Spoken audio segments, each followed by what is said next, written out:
ఓం శ్రీ గురుదేవాయ నమః.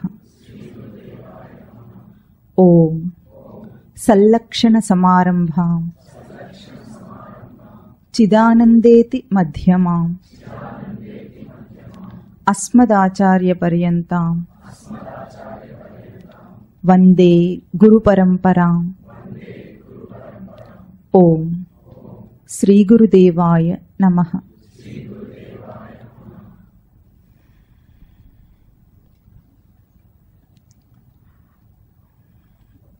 ఒక పెద్ద రాజకోట ఉందనుకోండి, పెద్ద పెద్ద ప్రహరీ గోడలు ఉన్నాయి దానికి. ఇంకా పూర్వం కోటకు చుట్టూ కందుకం అనేది ఉండేది, అంటే నీళ్లు పోసి పెడతారు దాటకుండా, గబుక్కున ఎక్కి దాటేయకుండా దూకేయకుండా. మీరు ఏదైనా సినిమాల్లో చూస్తుంటారు. అది దాటిన తర్వాత గేట్కి తాళం ఉంటుంది. అంత పెద్ద రాజకోటలోకి వెళ్ళాలంటే తాళం వేసున్న దాంట్లోకి సులభమైన మార్గం ఏమిటి?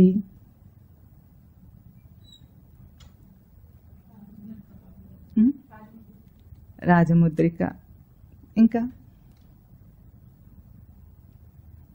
తాళం వేసిన దాంట్లోకి వెళ్ళాలంటే సులభంగా ఏమిటి?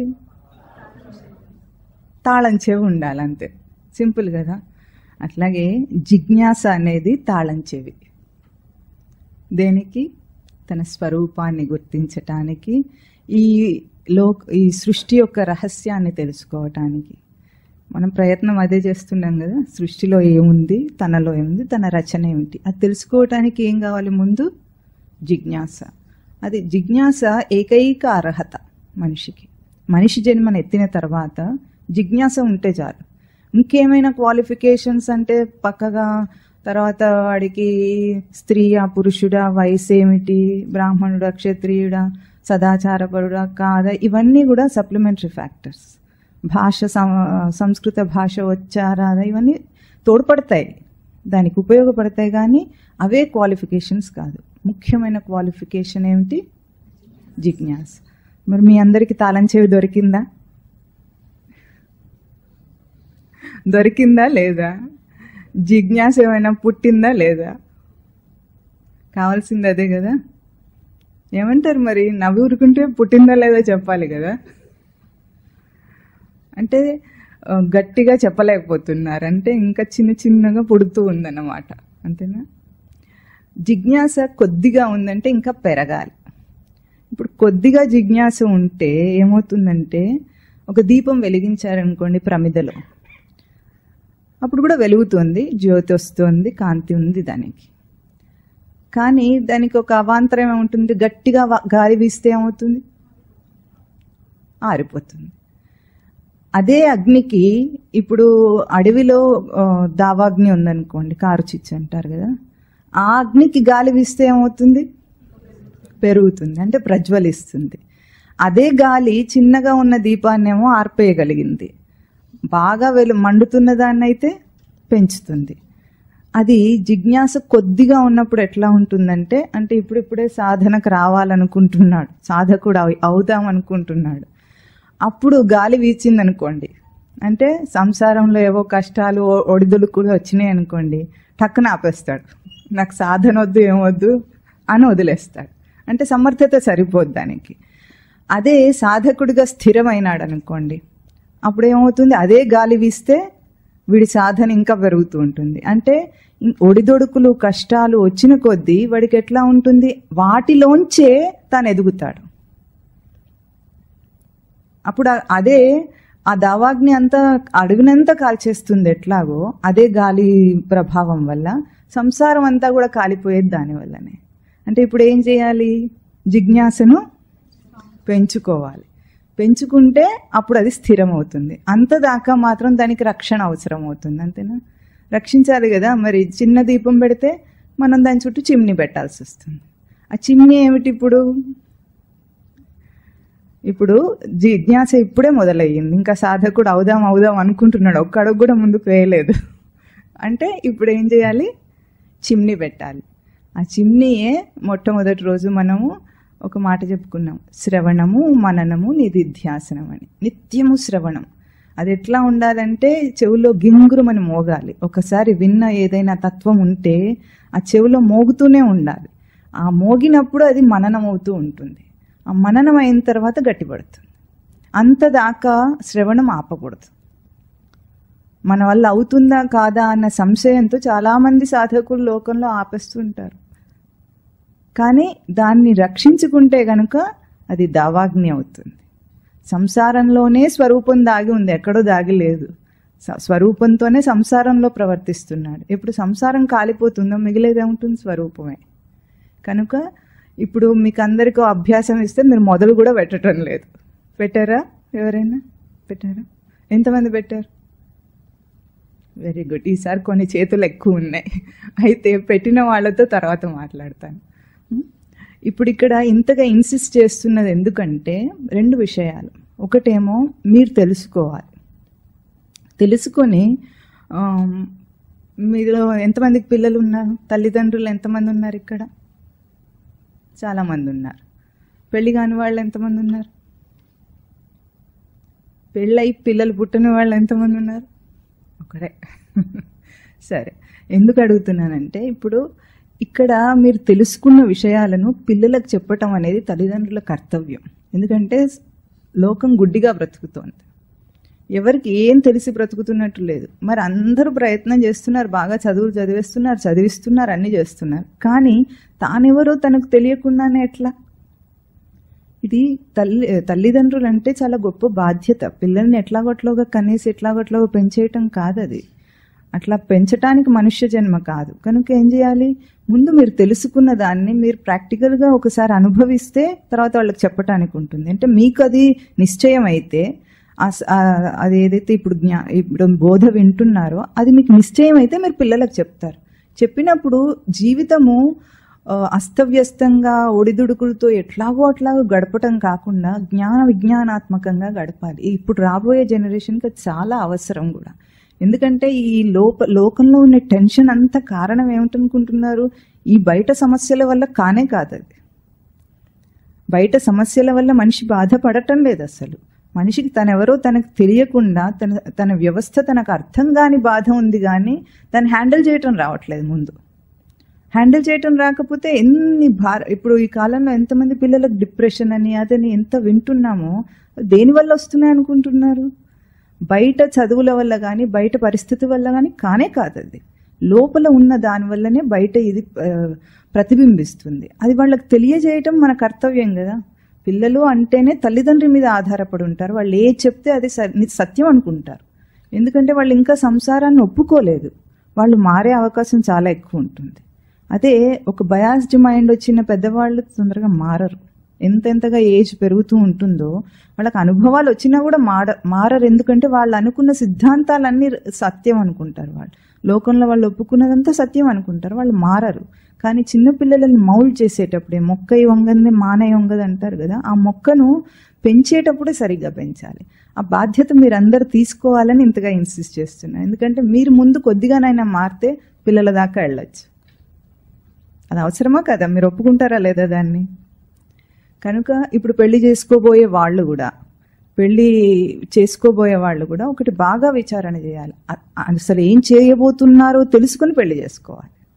పిల్లల్ని కలే ముందు కూడా ఇప్పుడు మఠంలో స్వామివారి ఉద్యమమే అది. అంటే పెళ్లి ఎట్లా చేసుకోవాలి, వాళ్ళు మారాలి ఎట్లా, ముందు మారి పెళ్లి చేసుకోవాలి. కానీ ఏదో పనిలో అది కూడా ఒక తిండి తిప్పలు లాంటిది కాదు కదా. అది ఒక పెద్ద బాధ్యత. కనుక ఆ మార్పు తీసుకురావాలి సమాజంలో అంటే ముందు మనం మారాలి. అంతేగా. లోకం మారాలంటే ఎవరు మారాలి? లోకంలో ఉన్నవాళ్ళు ఎవరు? మనమే. మనుషులని ఎవరినో అనకండి. మనుషులు అంటే మళ్ళీ వాడు సెకండ్ పర్సన్ థర్డ్ పర్సన్ అవుతాడు. మనమే. అది మనం మారితే తద్వారా అందరూ మారుతారు. కనుక ముందు మీరు బాగా దాన్ని ధారణ చేసి ప్రయోగం చేసి చూసుకొని మీ లోపల ఆ చైతన్యం కలిగితే అప్పుడు దాన్ని అందరికీ చెప్పాలి. పిల్లలకైతే తల్లి చెప్పినట్లుగా ఇంకెవరు చెప్పలేరు. తల్లి ఎట్లా కావాలంటే అట్లా మౌల్డ్ చేసే శక్తి తల్లికి ఉంటుంది. అది చెయ్యాలని ఇంతగా ఇన్సిస్ట్ చేస్తున్నా. ఇప్పుడు సాధనలో ప్రవేశం. ముందు మనము మనిషి అనే జన్మ ఒక విశిష్టతను వాడి ప్లేస్మెంట్ ఎక్కడ ఉందో సృష్టిలో, వాడి స్టేటస్ ఏమిటో తెలుసుకోవాలి. మనుష్య జన్మ ఎత్తాం కదా, మినిమం కర్తవ్యం కదా ఇది, మనం తెలుసుకోవాలి. సృష్టి అనేది ఇప్పుడు మనకు ఒకటి కనిపిస్తోంది. అయితే ఇంకొకటి మీకు ఇక్కడ ఒక పదం చెప్పాలి. ఉనికి అన్న, సత్ అన్న, పరమాత్మ అన్న, బ్రహ్మం అన్న, ఆత్మ అన్న, ఈ 5 పదాలు కూడా ఒకే, మీకు ఇక్కడ సచ్చిదానందములు అని చెప్పారు దాన్ని, అదే తత్వాన్ని చెప్తున్నాయి. ఎగ్జిస్టెన్షియల్ ఎలిమెంట్ ఏదో ఒకటి ఉంది, దానికి ఈ 5 పదాలు కూడా వాడతారు. ఎక్కువగా ఉపనిషత్తుల్లో వాడే భాష ఏమిటంటే బ్రహ్మం అంటుంది ఉపనిషత్తు అంతా కూడా, ఆత్మ అని కూడా అంటుంది. ఆత్మ బ్రహ్మం 2. మా మఠంలో స్వామివారు మాకు ఎక్కువగా చెప్పేది ఉనికి అన్న పదంతో చెప్తూ ఉంటారు. తర్వాత పరమాత్మ అన్న పదం ఎక్కువగా భక్తుల ప్రయోగంలో ఉంటుంది. భక్తులు ఎక్కువ మంది పరమాత్మ అన్న పదం వాడుతుంటారు. అదే సచ్చిదానందమునకే ఈ పదాలన్నీ వాడుతున్నారు. ఆత్మ అన్న పదం కూడా శంకరాచార్యులు వారు బాగా వాడుతూ ఉంటారు దాన్ని. సత్ అంటే ఉనికి అనే దానికి సంస్కృత పదం సత్, తెలుగు పదం ఉనికి. ఇప్పుడు మాకు 5 పదాలు ఎక్కడ వాడినా కూడా కన్ఫ్యూజ్ అవ్వకుండా అదే తత్వాన్ని చెప్తున్నానని మీరు అనుకోవాలి. ఎందుకంటే మళ్ళీ ఇదన్నారు అదన్నారు అనుకోకుండా మీకు క్లియర్గా ఉండాలని చెప్తున్నాను.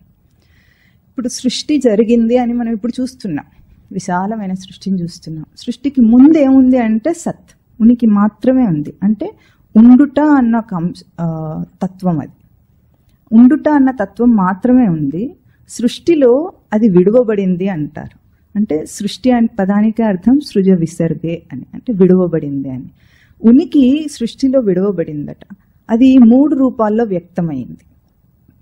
మీకు ఎక్కడైనా విన్నారా? బ్రహ్మాండము, పిండాండము, అండాండం అనే పదాలు విన్నారా ఎక్కడైనా? అండపిండ బ్రహ్మాండ నాయక అంటారు వెంకటేశ్వర స్వామిని, విన్నారు కదా. అంటే బ్రహ్మాండం ఒకటి, పిండాండం ఒకటి, అండాండం ఒకటి. ముందు అండాండం, అండం అనే పదానికి అర్థం ఏమిటంటే ద పొటెన్షియల్ ఎగ్జిస్టెన్షియల్ ఎలిమెంట్. పొటెన్షియల్గా ఉంది ఎగ్జిస్టెన్షియల్ ఎలిమెంట్, కానీ అది అవ్యక్త రూపంలో ఉంది, అన్మానిఫెస్టెడ్ స్టేట్లో ఉంది.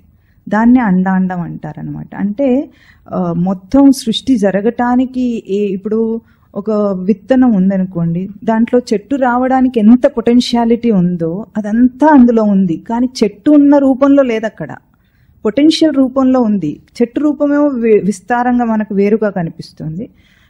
విత్తనంలో మాత్రం అది అన్మానిఫెస్టెడ్ ఫామ్లో ఉంది. అట్లాగే ఒక గుడ్డులో చూస్తే, కోడి పెట్టిన గుడ్డులో ఎట్లా ఉంటుంది, ఇంకొక కోడి రావటానికి, ఆ దేహం రావటానికి మొత్తం అందులో వ్యవస్థ ఉంది, కానీ అన్మానిఫెస్టెడ్ ఫామ్లో ఉంది, కానీ అది చాలా పొటెన్షియల్. అట్లాగే అండాండం అంటే ద అన్మానిఫెస్టెడ్ ఫామ్, సత్తు యొక్క అన్మానిఫెస్టెడ్ ఫామ్ అండ్ పొటెన్షియల్ ఫామ్లో ఉన్నది అండాండం. ఇక బ్రహ్మాండం అంటే ద ఎంటైర్ యూనివర్స్ విసి, మన చుట్టూ ఉన్న బ్రహ్మాండం అంటే ఎక్కడి నుండి అంటే గ్యాలక్సీస్ ఉన్నాయి. ఆ గ్యాలక్సీస్లో ఎన్నో సోలార్ సిస్టమ్ అంటే పాలపుంతలు, దాంట్లో సౌరమండల వ్యవస్థలు ఎన్నో ఉన్నాయని ఇప్పుడు సైంటిస్ట్ కూడా చెప్తాడు కదా, చూడకపోయినా కూడా.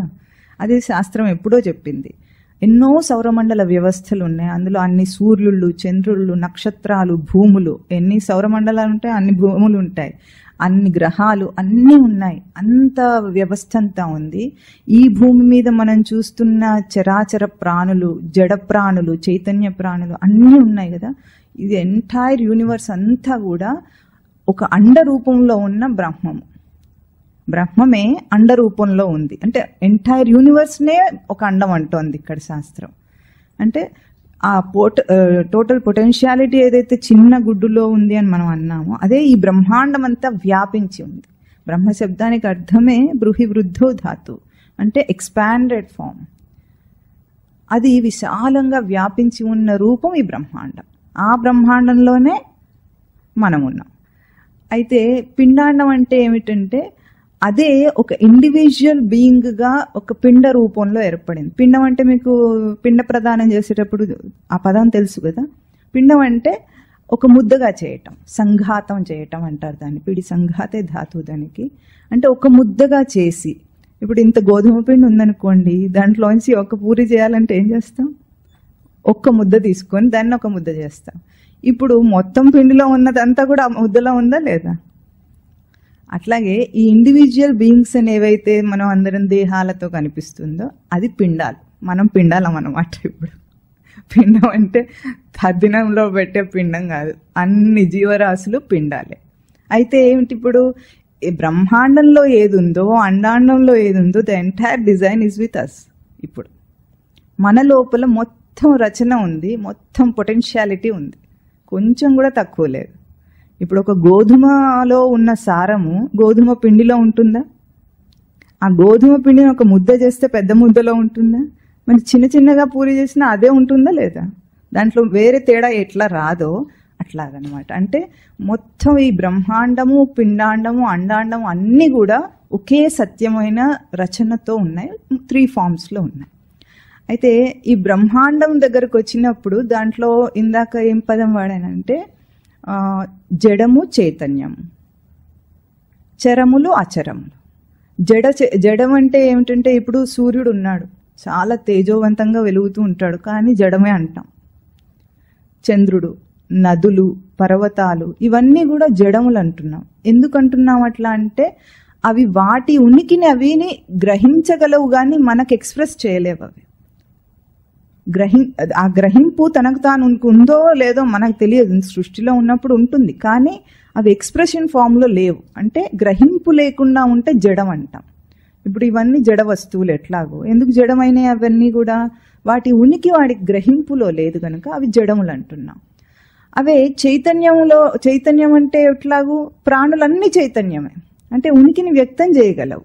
మనం ఉనికి మనకు తెలుస్తుంది, నేనున్నాను అన్న స్మృతి తనకు ఉంది కాబట్టి ఏ పశుపక్షాది జీవికి దేనికైనా ఉంది ఉన్నానన్న స్మృతి.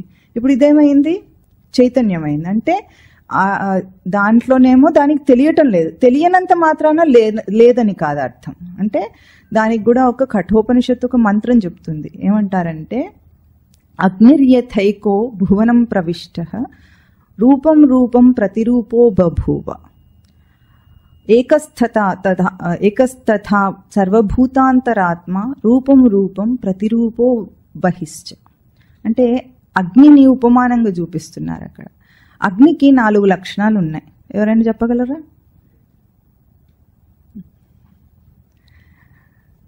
ఇవన్నీ మనం ఆలోచించం చూస్తే మనకే అర్థమవుతుంది. అగ్ని ఎట్లా ఉంటుంది?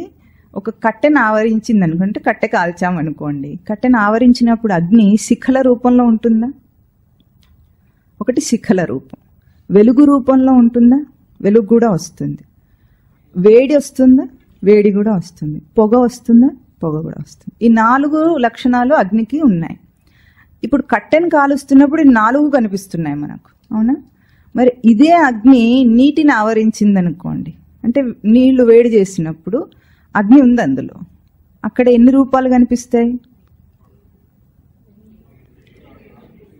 వేడి, పొగ రెండే కనిపిస్తున్నాయి. కాంతి లేదు, శిఖల రూపం లేదు. అయితే అగ్ని అప్పుడు ఈ 2 లక్షణాలని కోల్పోయినట్లా కాదు. అవేమో లోపల అంతర్ధానమై ఉన్నాయి. అంతర్ధానం అంటే లోపలికి విత్డ్రా అయి ఉన్నాయి. ఈ 2 లక్షణాలు మాత్రం వ్యక్తమైనవి. అదే అగ్ని గాలిని ఆవరించింది అనుకోండి, గాలిని ఆశ్రయించినప్పుడు ఎట్లా ఉంటుంది? ఒక వేడి మాత్రమే తెలుస్తుంది. అంటే గాలి వేడిగా ఉందని మనకు అంతే అర్థమవుతుంది, పొగ రాదు కదా. అంటే మిగతా 3 లక్షణాలు కూడా ఉన్నా వ్యక్తం అవ్వట్లేదు, అక్కడ అవ్యక్త రూపంలో ఉన్నాయన్నమాట. అంటే అవ్యక్త రూపంలో ఉన్నప్పటికీ అవి ఉన్నవే. అట్లాగే జడముల్లో ఉన్న చైతన్యంలో ఉన్న చైతన్య ప్రాణిలోనేమో అన్ని సచ్చిత్ ఆనందములు 3 కూడా వ్యక్తమవుతాయి. జడ రూపంలో ఉన్నప్పుడు సత్లక్షణం మాత్రమే ఉంటుంది, ఉండుట మాత్రం. ఇప్పుడు ఇవన్నీ కూడా ఉన్నాయి. సూర్యుడు ఉన్నాడు, ఆ చైతన్య రూపము ఆనంద రూపము వ్యక్తం అవ్వట్లేదు బయటికి. అంటే జడమైన చైతన్యమైన సచ్చిత్ ఆనందములే ఉన్నాయి, కానీ అవ్యక్త రూపంలో కొన్నిట్లో, పూర్ణ వ్యక్త రూపంలో కొన్నిట్లో ఉన్నాయి. ఇప్పుడు ఈ జడము చైతన్యము అయిన ప్రాణులలో ఇవి కాక చరములు అచరములు అని ఉన్నాయి. చరములంటే కదిలేవి, అచరములంటే కదలలేనివి. కదలలేని ప్రాణులేవి? చెట్లు అచర ప్రాణులు.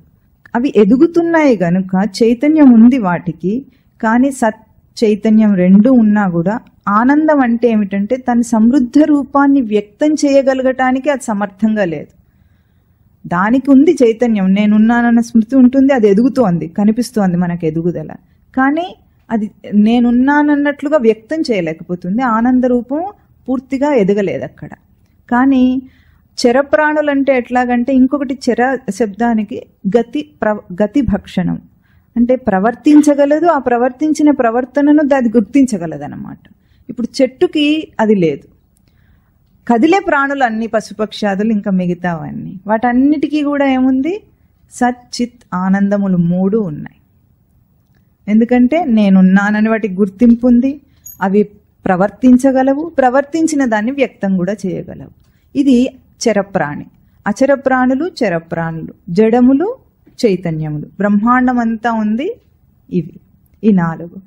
ఇప్పుడు ఈ పిండాండం దగ్గరకు వచ్చేటప్పటికి ఈ పొటెన్షియాలిటీ అన్నది ఎక్కడ ఎక్కువగా ఉంది అంటే, శాస్త్రం ఏం చెబుతుందంటే ఈ పిండాలలో 84 లక్షల జీవరాశులు ఉన్నాయని చెబుతుంది.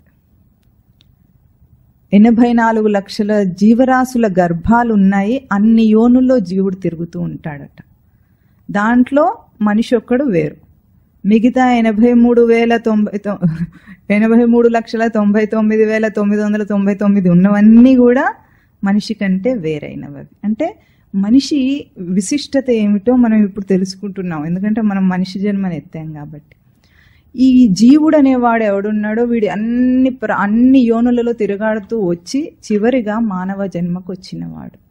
ఈ మానవ జన్మకు రావటంలో కూడా మీరు అధ్యాత్మ విద్యను ఎక్కడైనా బ్రహ్మ విద్య అన్న పేరుతో విన్నారా? బ్రహ్మ విద్య అంటారు దీన్ని. ఎందుకు బ్రహ్మ విద్య అంటారంటే, బ్రహ్మ శబ్దానికి ఒక విశిష్టత ఉంది. బ్రహ్మ అంటే బ్రూహి వృద్ధో ధాతు, ఎదుగుట అని అర్థం. అన్ని మతాల కంటే వేరుగా హిందూ ధర్మంలో చాలా గొప్పగా ఏం చెప్పారంటే, పిచ్చుక కూడా బ్రహ్మమే అంటారు. ఏ ప్రాణినైనా బ్రహ్మం కాదని చెప్పరు. పిచ్చుక బ్రహ్మమే, ఈగ, చీమ, దోమ అన్ని బ్రహ్మమే. ఎంతవరకు ఈ బ్రహ్మం అంటే చతుర్ముఖ బ్రహ్మ దాకా. చతుర్ముఖ బ్రహ్మ అంటే త్రిమూర్తులలో బ్రహ్మ ఉంటాడు తెలుసా మీకు? సృష్టికర్త బ్రహ్మ. ఆ బ్రహ్మం వేరు, ఇది వేరు. ఇదేమో సత్కి బ్రహ్మం అని పేరు. అక్కడ చతుర్ముఖ బ్రహ్మ అన్నప్పుడేమో త్రిమూర్తులలో సృష్టి చేశాడని ఎవరిని అంటున్నామో అంతదాకా కూడా బ్రహ్మమే. అందరూ బ్రహ్మస్వరూపులే అంటుంది. ఎట్లా అందరూ సమానం ఎట్లా అయినారు? ఇప్పుడు చీమ వేరు బ్రహ్మ వేరు కదా. ఎట్లా సమానం అంటుందంటే, అందరూ ఎదుగుతున్నారట. ఎట్లా ఎదుగుతున్నారంటే, విద్య శబ్దానికి అర్థం ఏమిటంటే తనను తాను తెలుసుకొనుట విదధాతు చేత తెలుసుకొనుట అంటే సెన్సింగ్ ది సెల్ఫ్. అయితే బ్రహ్మ విద్యలో ఏమవుతుందంటే elevating the sense of self. ఇప్పుడు చీమ కూడా నేనున్నానని సెన్స్ చేస్తోంది. అది దానికి తెలుసా తెలియదు నేనున్నానని? మీకెట్లా తెలుసు? దానికి తెలుసో లేదో? ఒక్కటే గుర్తు ఏమిటంటే, ఆహారం కోసం ప్రయత్నం చేస్తుందా అంటే అర్థమేమి? నేను ఉండాలి, ఉండుట, ఉనికి కోసం ప్రయత్నం ఆహారం, తిండి కానీ వేరేది కాదు. తింటున్నామంటే అర్థం ఏమిటి? తినకపోతే ఉండను అని అర్థమైంది, తింటున్నాను. ఆహారం కోసం ప్రయత్నం చేస్తుందంటే దానికి నేనున్నాను అన్న స్మృతి ఉంది. అయితే అది ఎట్లా ఉంది? చాలా లిమిటెడ్గా ఉంది. ఎట్లా అనుకుంటుంది? చీమనే నేను అనుకుంటోంది. అది చీమ దేహంతోనే దాని ఉనికి ఉంది, చీమ కంటే వేరుగా ఆలోచించలేదు. అది అట్లా ఉండి మళ్ళీ ఎదుగుతూ ఉంది. అన్ని ప్రాణులు ఎదుగుతూనే ఉన్నాయి. అయితే దీంట్లో తేడా ఏం చెప్తారంటే, ఆహార నిద్ర భయమైథున అని సామాన్యమేతత్ పశుభిః నరాణాం జ్ఞానం నరాణాం అధికో విశేషః జ్ఞానేన హీనః పశుభిః సమానః అంటారు. ఈ జీవరాశులన్నిటికీ కూడా, ఏవైతే మనిషి కంటే వేరేగా జీవరాశులు ఉన్నాయో అవన్నిటికీ కూడా ఆహార నిద్ర భయము మైథునము వీటికి సంబంధించిన జ్ఞానం వాటికి ఉంది. అంటే తిండి తిప్పలు, ఆహారం, నిద్ర, ప్రాణభయము, మైథునం అంటే పిల్లల్ని పుట్టించటం. ఈ 4 వాటికి తెలివితేటలు ఉన్నాయి. మీరు గమనించండి, ఏ ప్రాణైనా దాని ఆహారం అది వెతుక్కుంటుందా? మనమైనా వండి పెడితే తింటాం. అదే మొదటి రోజు నుండే తల్లి పిల్లని కన్న తర్వాత, ఆవు కానీ కుక్క కానీ కన్న తర్వాత అదేమైనా ఎత్తుకుని పాలిస్తుందా? ఇస్తుందా? ఇవ్వదు. ఆ పుట్టిన బిడ్డనే అప్పటికప్పుడే స్తనం వెతుక్కొని పెడుతుంది. దానికి తెలివి ఎట్లా వచ్చిందంటారు? మనిషి అంతకంటే వేస్ట్, పడుకొనే ఉంటాడు, ఏడుస్తూ ఉంటాడు, కానీ వాడు వెళ్ళలేడు కదా. అంటే ఆహారాన్ని సంపాదించుకోవటంలో దాని జ్ఞానం మనకంటే కొంచెం ఎక్కువే కదా. ఆకలిగా ఉంటే వేటాడి వేటాడి పులి ఆహారాన్ని సంపాదించుకుంది, మన వాళ్ళు ఉద్యోగం లేదు సద్యోగం లేదని ఏడుస్తూ ఉంటాడు, అంతేనా. అంటే ఆహారాన్ని సంపాదించుకునే జ్ఞానం తనకి చాలా ఉంది. నిద్ర కూడా అన్ని ప్రాణులకు సమానమే. భయం, ప్రాణభయం కూడా ఉందా లేదా? మనకెట్లా ఉందో వాటన్నిటికీ ప్రాణభయం ఉంది. ఆ ప్రాణభయంలో ఎన్ని తప్పించుకునే మార్గాలు ఉన్నాయి దానికి. మీరు డిస్కవరీ ఛానల్ ఎప్పుడైనా చూస్తుంటే బాగా అర్థమవుతుంది. ఒక్కొక్క జంతువుకి ఎన్నెన్ని ఉపాయాలు ఉంటాయో తప్పించుకోవటానికి. మైథున క్రియ కూడా అంతే, అన్నిటికీ సమానం. పిల్లలు పుట్టించటం, ఈ నాలుగిట్లో దానికి జ్ఞానం ఉందా లేదా? ఆ మాటకు వస్తే అసలు పిల్లల్ని పుట్టించటంలో జీవరాశులన్నీ కూడా మనిషి కంటే చాలా గొప్పవి. ఎందుకంటే మనిషి ఒక్కసారికి ఒక్క బిడ్డను పుట్టిస్తాడు. పంది ఎన్ని పుట్టిస్తుంది చెప్పండి? 12-15 పుట్టిస్తుంది కదా. అంటే దాని కెపాసిటీ మనకంటే ఎక్కువ, దాని కేపబిలిటీ ఎక్కువ ఉందా లేదా? దానికి కప్ప గుడ్లు పెట్టింది అనుకోండి, 100 గుడ్లు పెడుతుంది ఒక్కసారి. అవన్నీ హ్యాచ్ అయినాయి అనుకోండి, బోల్డ్ అని కప్పలు పుడతాయి. దోమలైనా అంతే. ప్రతి జీవరాశి కూడా ఎన్ని పిల్లల్ని మనకంటే సమర్థవంతంగా పుట్టించగలుగుతోంది. మనం దేనికి పనికొస్తాం? మహా అయితే ట్విన్స్, లేకపోతే ట్రిప్లెట్స్. ఎప్పుడో ఒకసారి అమెరికాలో 10-12 మంది పుడుతున్నారు ఈ మధ్య, చాలా రేర్ కేసు, అది కామన్ కాదు కదా. అంటే ఆహారము, నిద్ర, భయము, మైథునం, ఈ నాలుగింటిలో వాటికి జ్ఞానం ఉందా లేదా? కానీ మనిషికి జ్ఞానం నరాణం అధికో విశేష. వీడికి అధికుడు అంటున్నారు.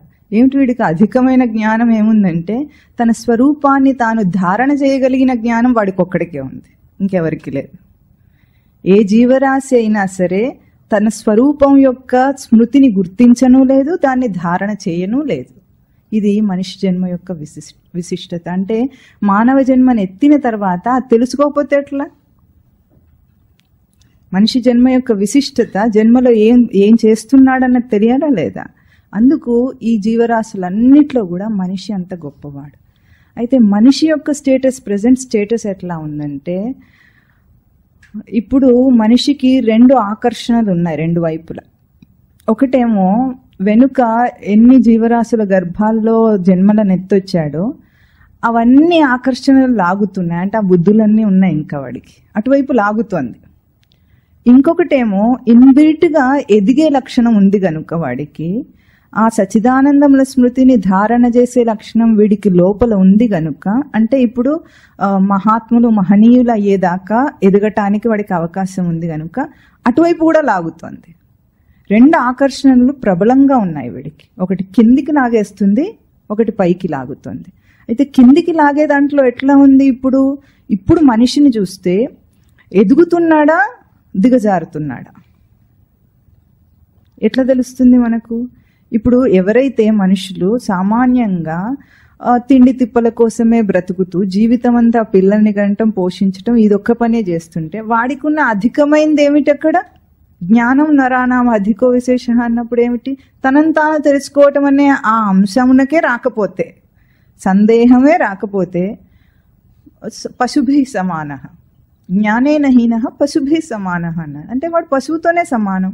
ఎందుకంటే వాడికి ఉన్నదేదో వాడికి తెలియనప్పుడు వాడు దాన్ని ప్రయోగం చేయనప్పుడు వాడు దాంతో సమానమయ్యాడు. అంటే ఇటువైపు లాగుతోంది, వాడిని దిగజారుటకే లాగుతోంది. అంటే పూర్వపు అనుభవం ఉంది వాడికి. ఇన్ని జన్మల్లో ఆ జన్మలను ఎత్తితే అనుభవం వస్తుంది కదా కాస్తో కూస్తో. ఇప్పుడు మనిషిలో చూసారా క్రూరత్వం ఉంటుంది. ఎంత క్రూరంగా ప్రవర్తిస్తారంటే వాడు ఎట్లా వచ్చాడు ఇప్పుడు? ఇప్పుడే ఏదో సింహం జన్మ నుండో పులి జన్మ నుండో వచ్చిన వాడై ఉంటాడు. అందుకే వాడికి క్రూరత్వం ఉంటుంది. ఇప్పుడు చూడండి, చీమ నుండి సింహం దాకా ఎట్లా ఎదుగుతారంటే, చీమ ఎట్లా ఆహారాన్ని సంపాదిస్తుంది? చీమకు ఒక బిరుదు మీకు తెలుసా? అవిశ్రాంత జీవి. అది రెస్ట్ తీసుకోదు, దానికి నిద్ర లేదనుకుంటా. అవిశ్రాంత జీవి అంటే ఎప్పుడు ఆహారాన్ని సేకరిస్తూనే ఉంటుంది. ఎంత తినగలదు అది? దాని కెపాసిటీ ఎంత అది కూడా చూసుకోదు అది. అంటే ఒక పంచదార డబ్బా ఉందనుకోండి, ఒక గ్రాన్యూల్ ఉంటుంది పంచదారది, అది దానికి సరిపోతుంది. అది తీసుకొని ఊరుకుంటుందా? బెటాలియన్ అంతా తీసుకొని వస్తుంది. తీసుకొచ్చి మొత్తం అంతా తీసుకెళ్లేదాకా మనం గనక 4 రోజులు చూడలేదంటే మొత్తం అంతా తీసుకెళ్తుంది. ఒక జీడిపప్పు పెట్టామనుకోండి, పొడి పొడి చేస్తుంది, అని మొత్తం తీసుకెళ్తుంది. తింటుందా? తినదు. అంటే కూర్చుకోవటమే కదా తప్ప తినటం కూడా చేత కదా, అది బిజీగా ఉంది తినటంలో. అట్లాగే మనుషుల్లో కూడా రాజకీయ నాయకులు వాళ్ళు వీళ్ళు ఉన్నారనుకోండి, పెద్ద పెద్ద వ్యాపారస్తులు, జలగల్లాలుగా మనుషులను పీడించి డబ్బు సంపాదిస్తాడు. వాడు ఎన్ని కోట్లు, 100,000 కోట్లు సంపాదించి ఏం చేద్దాం అనుకుంటాడు? పోనీ భోగించడం చేతగైతే భోగించాలి, అది కూడా చేతగాతే ఇంకా మొదలే పెట్టలేదు భోగించటం. అట్లా అంటే ఆ బుద్ధి ఇంకా ఉందన్నమాట. జపాన్లో కూడా వాళ్ళు ఎట్లా అవిశ్రాంత జీవులట, వాళ్ళు విశ్రాంతి తీసుకోకుండా పనిచేస్తారు. చాలా గొప్పతనం అనుకుంటున్నారు వాళ్ళు. ఎందుకు భారతదేశంలో అట్లా లేదనుకుంటున్నారు? బద్ధకం అనుకుంటున్నారు. ఆ భారతదేశీయులకి కాదు, సనాతనంగా కూడా ఇది కాదు అని వాళ్ళకి తెలుసు. ఇదే జీవితం కాదని తెలుసు కనుకనే ఎప్పుడు సంపాదనలోనే మునిగిపోయే వ్యవస్థ మనకు లేనే లేదు. అట్లా అంటే అక్కడ నుండి చీమ నుండి ఎదిగి ఏమయ్యాడు? ఒక సింహం ఉందనుకోండి, సింహం ఏం చేస్తుంది? అస్తమానం తింటూ ఉంటుందా? చీమలాగా తినదు. దానికి ఆకలేస్తే మాత్రం వేటాడుతుంది, దాని పౌరుషం చూపిస్తుంది, దాని క్రూరత్వం చూపిస్తుంది, వేటాడి తినేస్తుంది. ఆకలి తీరితే మీరు పక్కనున్న ఏమన్నది అది, మీరు భయపడకపోతే. అంతే కదా. అంటే ఇప్పుడు తినే గ్యాప్ పెరిగిందా లేదా? అట్లా కాకుండా ఒక అమీబా ఎట్లా ఉంటుంది? అమీబా అంటే తెలుసు మీకు, ఏకకణ ప్రాణి, సింగిల్ సెల్యులర్ ఆర్గానిజం. అదేం చేస్తుంది? దాని కొన్ని సెకండ్స్ లైఫ్లో, దాని లైఫ్ స్పాన్ సెకండ్స్లో ఉంటుంది. అదేం చేస్తుందంటే దానికి అవయవాలు ఏం లేవు, కానీ ఫుడ్ వ్యాక్యూల్ ఒకటి ఫామ్ అవుతుంది, ఆ ఫుడ్ని గ్రహిస్తుంది. ఒక పక్క న్యూక్లియస్ డివైడ్ అవుతుంది, అంటే అది పిల్లల్ని కంటుంది అనమాట. దాని లైఫ్లో చేసే 2 పనులు, తినటం, పిల్లల్ని కంటం. అక్కడి నుండి ఎదుక్కుంటూ ఎదిగి ఎదిగి ఎదిగి ఎట్లా వచ్చాడు? ప్రాణులన్నీ కూడా ఇప్పుడు మినిమైజ్ అయిపోయింది ఆ పనంతా. అంటే కేవలం ఆహారము, నిద్ర, భయము, మైథునం ఇవి కాకుండా మినిమైజ్ చేసుకున్నాడు వాటిని. మనం ఎన్నిసార్లు తింటాం? 3 times, 3 or 4 అని కూడా అంటున్నారు కొంతమంది. సరే, ఆ తిండి తర్వాత చెప్పుకుందాం వచ్చే వారం తిండి గురించి. కానీ అయితే అంటే మినిమైజ్ చేసుకున్నాడు అనమాట. వాటికి టైం స్పెండ్ చేయడానికి మినిమైజ్ చేసుకున్నాడు. ఇప్పుడు ఎదిగి తనని తాను గుర్తించడానికి టైం స్పెండ్ చేస్తాడు. అందుకు మనిషికి పుట్టగానే తల్లి దగ్గరికి వెళ్ళి పాలు తాగే తెలివి లేదు. ఏ ప్రాణి కూడా 1 సంవత్సరం దాకా తల్లి మీద ఆధారపడదు, ఒక్క మనిషి తప్ప. ఆధారపడుతుందా? ఎవ్వరూ ఆధారపడరు. ఒక్క మనిషి మాత్రమే సంవత్సరం దాకా పూర్తిగా ఆధారపడి బ్రతుకుతాడు. ఎందుకు అంటే వాడికి ఈ దృష్టి లేదు, ఈ యోనిలో, ఈ జన్మలో ఆ దృష్టి లేదు వాడికి. కానీ ఇప్పుడు చూస్తుంటే, మనుషులందరినీ చూస్తుంటే వాళ్ళు కింది వైపు ఉన్నారా పై వైపు ఉన్నారా అని మీకు ఏమనిపిస్తుంది?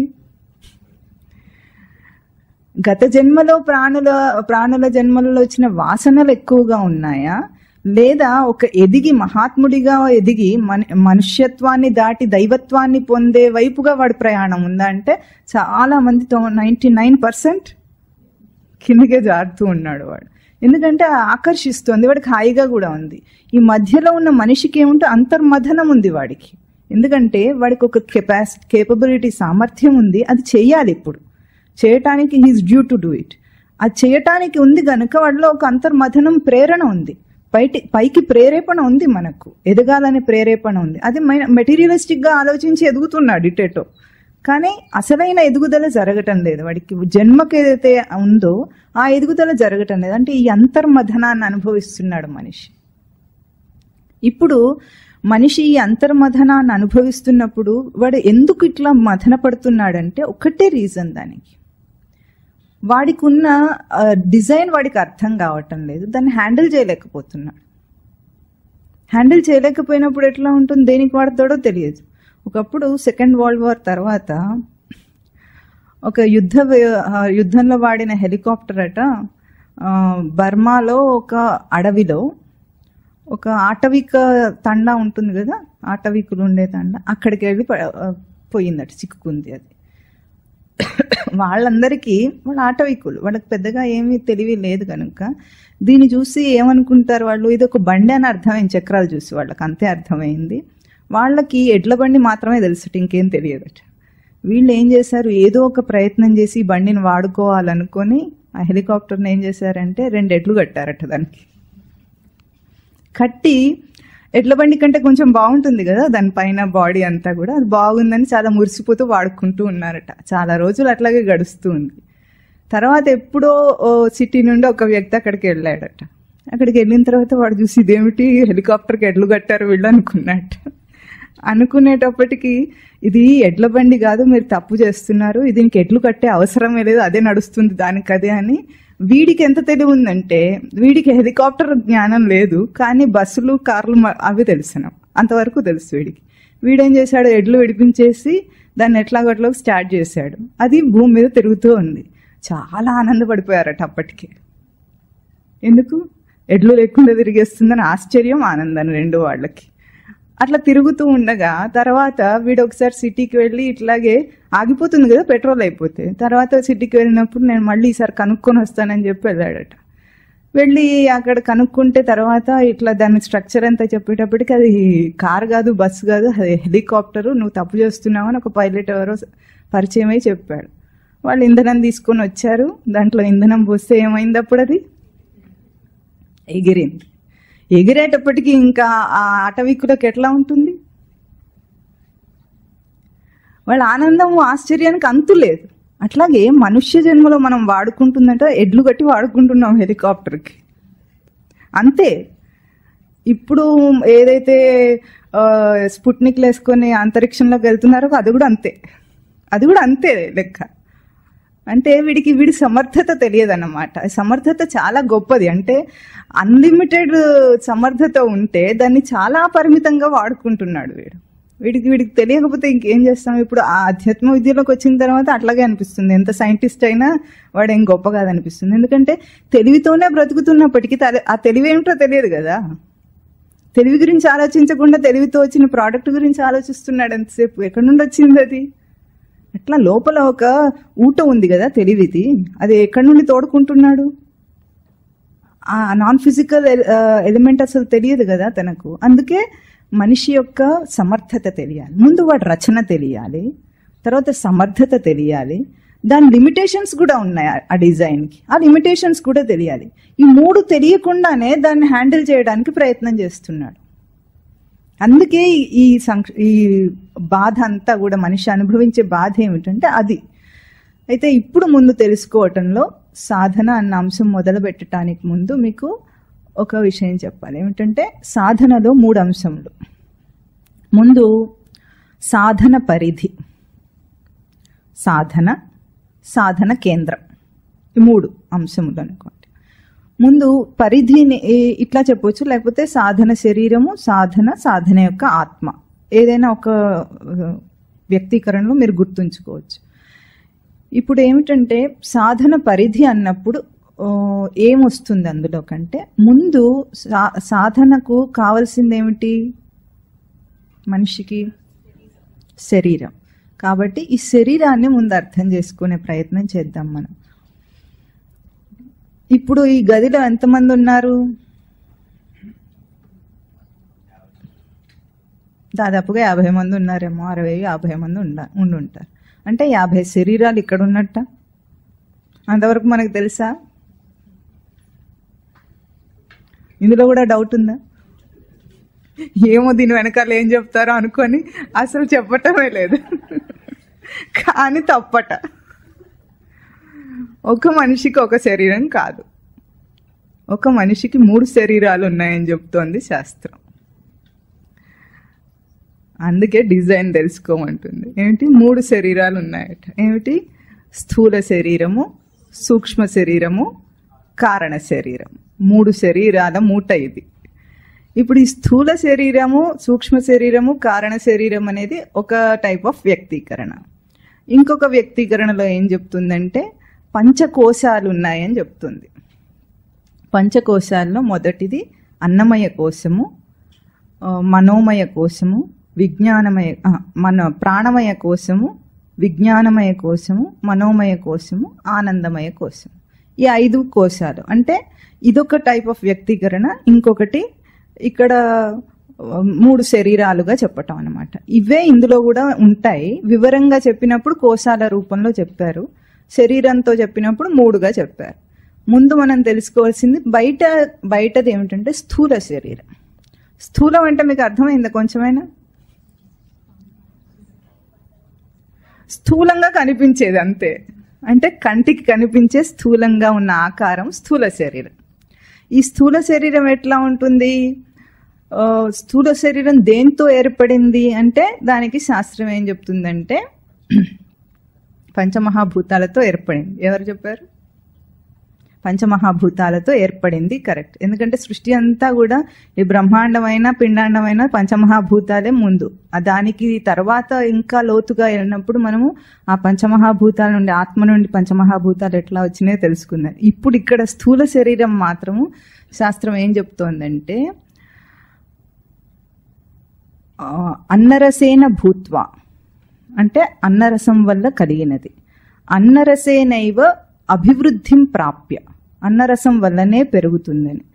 అన్నరసమయ పృథివ్యాం యద్విలీయతే తద్ అన్నమయ కోశ అంటే అన్నరసం చేత పుట్టింది, అన్నరసం చేత పెరుగుతుంది. తర్వాత అన్నరసమయ పృథివ్యాం యద్విలీయతే, అన్నరసమయమైన పృథివీ అంటే భూమి, మట్టిలో కలిసిపోతుంది. అన్నరసమయమే మట్టి కూడా, దాంట్లో కలిసిపోతుంది. అది అన్నమయ కోశము. దాన్నే తదేవ స్థూల శరీరం అన్నారు. దాన్నే స్థూల శరీరం అంటున్నారు. అంటే ఎట్లా అన్ని ప్రాణుల దేహాలు ఏర్పడినాయి? అన్నం చేత. అన్నం అంటే కేవలం వరి అన్నం అనుకోవద్దు. మనం అంటే వరి అన్నం తింటాం, ఆవేం తింటుంది? గడి తింటుంది. దానికి అదే అన్నం. అన్నం అంటే అదభక్షణే ధాతు. అంటే ఏది భక్షింపబడుతుందో అది అన్నం అని అర్థం. కానీ మన భాషలో తెలుగులో మనం అన్నం అంటేనేమో వరన్నం వండుకొని తినేది అన్నం అంటాం, లేకపోతే గోధుమలు చపాతీలు అంటాం. ఇక్కడ మనం వరన్నం తింటాము. బయట ఉత్తర భారతదేశం వాళ్ళకి అన్నం ఏమిటి? గోధుమలే అన్నం వాడికి. అట్లాగే ఏ ప్రాణి తినే ఆహారం దానికి అన్నం. ఆ అన్నం చేత అది పోషింపబడుతోంది.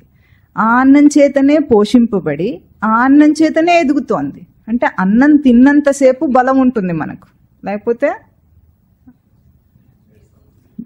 నీరసం వస్తుంది. నారసం పోయి నీరసం వస్తుంది. అంటే స్వామివారు చెప్తారు, నీరసం వచ్చిందంటే నారసం పోయిందా, నేను రసం పోయిందా లోపల అని అడుగుతారు. అంటే నీరసం వచ్చేస్తుంది అన్నమాట. అన్నం తిన్నంతసేపు ఉంటాడు, కానీ చివరికి ఏమవుతుంది? ఇది అన్నరసమయ పృథివ్యాం యద్విలీయతే, చచ్చిపోతే ఏం చేస్తారు? భూమిలో కలిసిపోతుంది. ఇది స్థూల శరీరం యొక్క స్టోరీ ఇంతే. ఇది అట్లా ఏర్పడింది. దీన్ని స్థూల శరీరం అన్నారు, అన్నమయ కోశం అన్నారు. ఇప్పుడు కోశ శబ్దానికి అర్థం తెలుసుకోవాలి మనం. కోశం అంటే ఏమిటంటే ఆవరణ, ఒక కప్పు.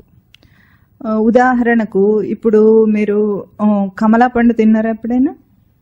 కమలా పండు అంటే తెలుస్తుంది అందరికీ? ఆరెంజ్. అమ్మాయి ఆరెంజ్. ఆరెంజ్లో ముందు బయట ఏముంటుంది? బయట ఒక ఆరెంజ్ కలర్ తోలు ఉంటుంది దానికి. అది తీసేసిన తర్వాత లోపల తొనల పైన ఇంకా వైట్ కలర్గా ఉండదు, నారల్లాగా ఉంటుంది, అదొకటి ఉంటుంది. మళ్ళీ తొనలు ఉంటాయి. తొనలను కూడా విప్పితే అప్పుడు లోపలగా ముత్యాలలాగా ఉన్నది దాని యొక్క సారం. అంటే ఇప్పుడు ఆ సారాన్ని ఈ తోళ్ళన్ని ఇన్ని రకాల తోళ్ళతో కప్పిందా?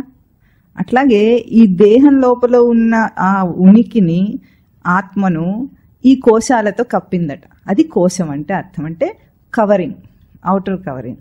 కోశం అంటే అట్లాగే ఎక్కువగా వేదాంతంలో చెప్పే ఉపమానం ఏమిటంటే కత్తికి ఒర లాంటిది. కత్తి ఎట్లా ఉంటుందో, ఒర అంటే తెలుసు కదా, దాని కేస్. ఆ కత్తి పెట్టే కేసు ఎప్పుడైనా సినిమాలో చూస్తుంటారు, నిజంగా చూడకపోయినా చూసింది. ఆ కత్తి కేసు ఎట్లా ఉంటుంది, కత్తి ఆకారం ఎట్లా ఉంటుందో ఒర కూడా అదే ఆకారంలో ఉంటుంది. కానీ కత్తికున్న తేజస్సు, షార్ప్నెస్ ఏదుందో ఒరకుండదు. అది డమ్మీ. ఒరకు కత్తి యొక్క తేజస్సు ఉండదు. కానీ ఒర ఇప్పుడు ఏం చేస్తోంది? కత్తి యొక్క తేజస్సుని రక్షిస్తోందా, కప్పిపుచ్చేసిందా?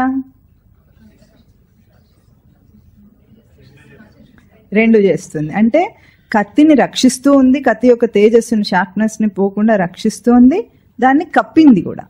అయితే ఏది సత్యం అంటే, ఇప్పుడు కప్పిపుచ్చటం అంటే కత్తి కనిపించకుండా చేస్తుందా? అదేమన్నా చేస్తుందా? చేయటం లేదు, అంటే కప్పిపుచ్చలేదు. కానీ వేదాంతంలో కొంతమంది ఏం చెప్తారంటే ఈ అన్నమయ ఈ కోశాలన్నీ ఏవైతే 5 పంచకోశాలు ఉన్నాయో ఇవన్నీ కూడా ఆత్మను కప్పేస్తున్నాయి అంటారు. కానీ విచారణగా తీసుకున్నప్పుడు ఆత్మను కప్పివేయలేదు అవి. ఇప్పుడు ఓరం చూస్తే కత్తిని తెలుస్తుందా లేదా? అనుమాన ప్రమాణం తెలుసా మీకు? గుర్తుందా? కత్తి ఉందంటే కత్తి ఓరం చూస్తే కత్తి ఎట్లా ఉందో మనకు అర్థమైపోతుంది, అనుమాన ప్రమాణం తెలిసింది. అట్లాగే ఈ స్థూల శరీరము ఆత్మను కప్పిపుచ్చలేదు అంటాడు వీడు. ఎందుకంటే దాని తేజస్సుని అది ఎగ్జిబిట్ చేస్తుంది రూపంలో, అది రక్షిస్తుంది కూడా. ఆ తేజస్సును రక్షించాలి కదా, ఎందుకంటే సారాన్ని నేరుగా గ్రహించడానికి మనకు అర్హత లేదు కదా. మనం తినే తిండి అంతా కూడా మనం ఏం తింటున్నాం? ఇప్పుడు బియ్యం ఉందనుకోండి, బియ్యానికి బయట ఒక పొర ఉంది, ఒడ్ల రూపంలో ఉన్నదాన్ని మనం వేరు చేసి దంచి బియ్యం తీసుకుంటున్నాం. బియ్యాన్ని ఎట్లా తీసుకుంటున్నాం? మరి మన దేహం ఎట్లా దాన్ని తినగలదు అంటే గ్రహించగలదు, వండుకొని తింటున్నాం. పక్షుల్లాగా తినలేకపోతున్నాం కదా, మనం దాన్ని వండుకోవాలి అంటే పక్వం చేసి మన దేహానికి అసిమిలేట్ గ్రహించగలిగేటట్లుగా దాన్ని తయారు చేసుకొని తింటున్నాం. తిన్న తర్వాత కూడా మలం వస్తుంది కదా, దాంట్లోంచి మలం విడిచేస్తున్నామంటే ఇంకా కూడా అందులో ఫైబర్ ఉందని అర్థం. ప్రతి ఆహార పదార్థంలో ఫైబర్ ఉంటుంది కదా. ఆ ఫైబర్ మలం మనకు అక్కర్లేదు, అది అక్కర్లేదు కాబట్టి వదిలేస్తున్నాం. ఆ సారాన్ని మాత్రం రక్తంలోకి దేహం గ్రహించేస్తుంది. అంటే సారాన్ని తీసుకోవాలంటే మనం దాన్ని ఆ ఫైబర్తో కలిపే తీసుకుంటున్నాం, కానీ లేకుండా సారం ఒక్కటి ఎసెన్స్ తీసుకోలేకపోతున్నాం కదా. ప్రకృతిలో ఏదొచ్చినా అంతే, ప్రతి పండుకు తోలు ఉంటుందా లేదా? అన్నిటికీ తోలు ఉంటుంది. అంటే అన్నీ కూడా రక్షింపబడుతున్నాయి, ఇది ఒక రక్షణ వ్యవస్థ అది. అట్లాగే జీవుడు అనేవాడు లోపల ఎవడు ఉన్నాడో వాడికి రక్షణ వ్యవస్థ ఈ దేహం. ఈ స్థూల సూక్ష్మ కారణ శరీరాలైనా అంతే, పంచకోశాలైనా సరే జీవుడి యొక్క తేజస్సును రక్షిస్తున్నాయి. మనం ఏమనుకుంటున్నామంటే ఇప్పుడు ప్రస్తుతం ఉన్న జీవుడి పరిస్థితిని బట్టి శాస్త్రం ఏమంటుంది, వాడు దాన్ని బట్టి ఇదే నేను అనుకుంటున్నాడు కాబట్టి కప్పిపుచ్చేసింది, ఆత్మ తెలియనియకుండా చేస్తుంది అంటున్నాడు. కానీ విచారణాత్మకంగా తీసుకుంటే అది రక్షిస్తుంది అంతే. ఆత్మ తేజస్సు రక్షింపబడుతుంది కానీ కప్పిపుచ్చబడలేదు. కప్పటం అనేది ఉంది, దానికి ఆచ్ఛాదన అంతే. అయితే ఈ ఆవరణనే కోశం అంటోంది శాస్త్రం.